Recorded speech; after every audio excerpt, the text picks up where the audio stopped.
Vamos ao noticiário político desta quarta-feira, aqui no Itararé Notícias. Arimatea Souza, o PSC vai ter candidato a senador este ano aqui na Paraíba? Boa noite. Boa noite, Cheta, Mônica, boa noite, telespectador.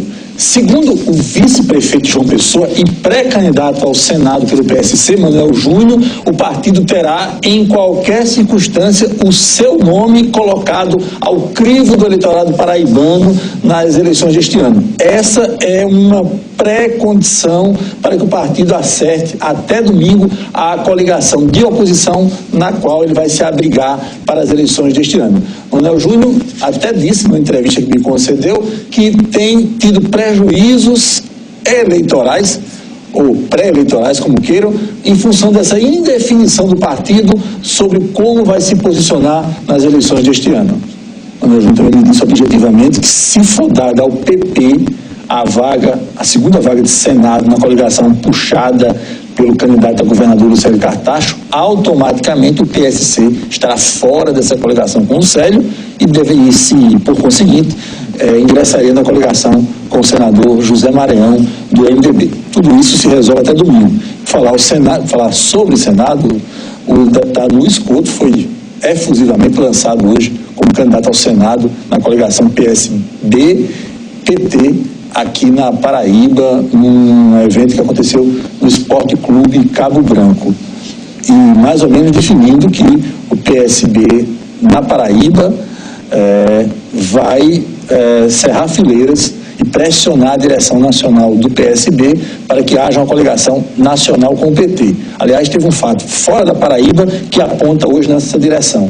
É que a direção do PT anunciou que a Marília Reis, pré-candidata ao governo de Pernambuco pelo PT, teria sua candidatura retirada para facilitar a composição nacional com o PSB. Lá temos o governador Paulo Câmara, em Pernambuco, é uma das principais lideranças nacionais do PSB, e estava apresentando essa pré-condição de não ter disputa com Marília Reis para também apoiar nacionalmente a coligação PSB-PT. É um assunto que poderá ter desdobramentos internos no PT, porque boa parte da militância do PT em Pernambuco não aceita vincular a disputa local, paroquial lá, a um acordo nacional do PSB com o PT.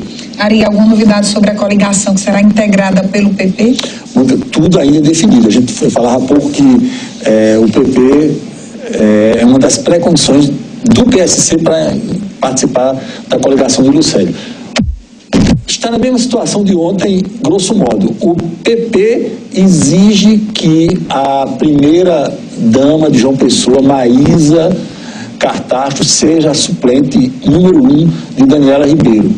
E o senador Cássio Cunha Lima, que disputa a reeleição, não aceita essa pré-condição do PP.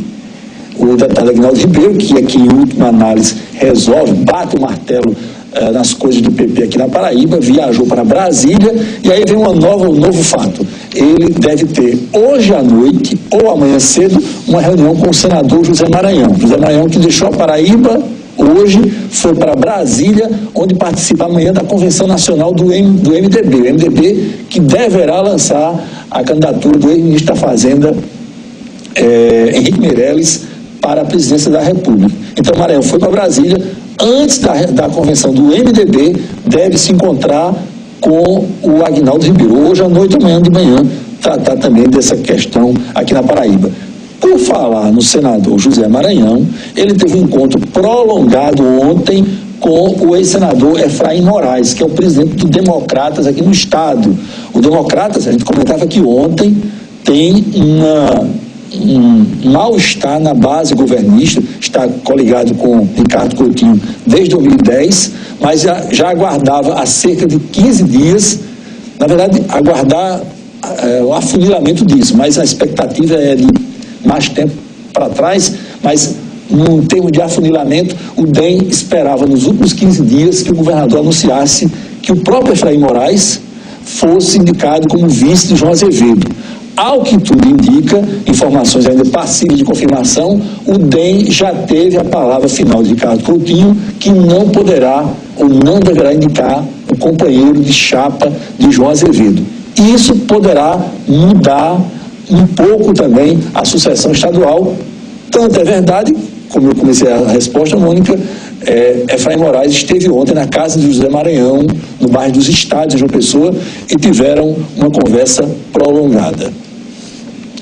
Alguns destaques nacionais, só um outro destaque local. Hoje foi definida a questão da geração do guia eleitoral. A partir de 31 de agosto, vamos ter o guia eleitoral no rádio da TV. E em João Pessoa, como não houve nenhum consenso em termos de emissora de TV, será feito um rodízio entre as emissoras comerciais de João Pessoa para a geração do guia eleitoral para todo o estado. E em termos de emissoras de rádio, toda a geração será feita pela emissora estatal, que é a Rádio Tabajara da Paraíba. A Rádio Tabajara tem sido sempre nas últimas eleições, né? Estaduais. Vamos aos destaques nacionais. O ministro Edson Fachin, que é o relator da Lava Jato no Supremo Tribunal Federal, disse hoje que o Supremo deve dar celeridade ao julgamento do pedido de soltura do ex-presidente Lula. Segundo Edson Fachin, existe um componente eleitoral nesse pedido do ex-presidente Lula, que é o fato de ele ser apresentado pelo PT como pré-candidato à presidência da República. Hoje o Supremo Tribunal Federal voltou às atividades depois do recesso do meio do ano. E hoje o Tribunal Superior Eleitoral divulgou os números do eleitorado brasileiro para as eleições deste ano. Nós temos aptos ao exercício do voto no dia 7 de outubro, 147 milhões e 300 mil brasileiros, um aumento de 3,1% em relação às eleições para presidente de 2014. Detalhe curioso, o público adolescente, ou seja, o eleitorado entre 16 e 18 anos, cujo voto não é obrigatório, é opcional, caiu de 1 milhão, em números redondos, de 1 milhão e 600 mil jovens em 2014 para 1 milhão e 400 mil jovens para as eleições deste ano. O perfil básico do eleitorado brasileiro, segundo o TSE, é o seguinte: 52,9% do eleitorado é feminino. Em termos de faixa etária, o maior percentual é dos brasileiros entre 45 e 59 anos de idade. 24% do eleitorado se encontra nessa faixa.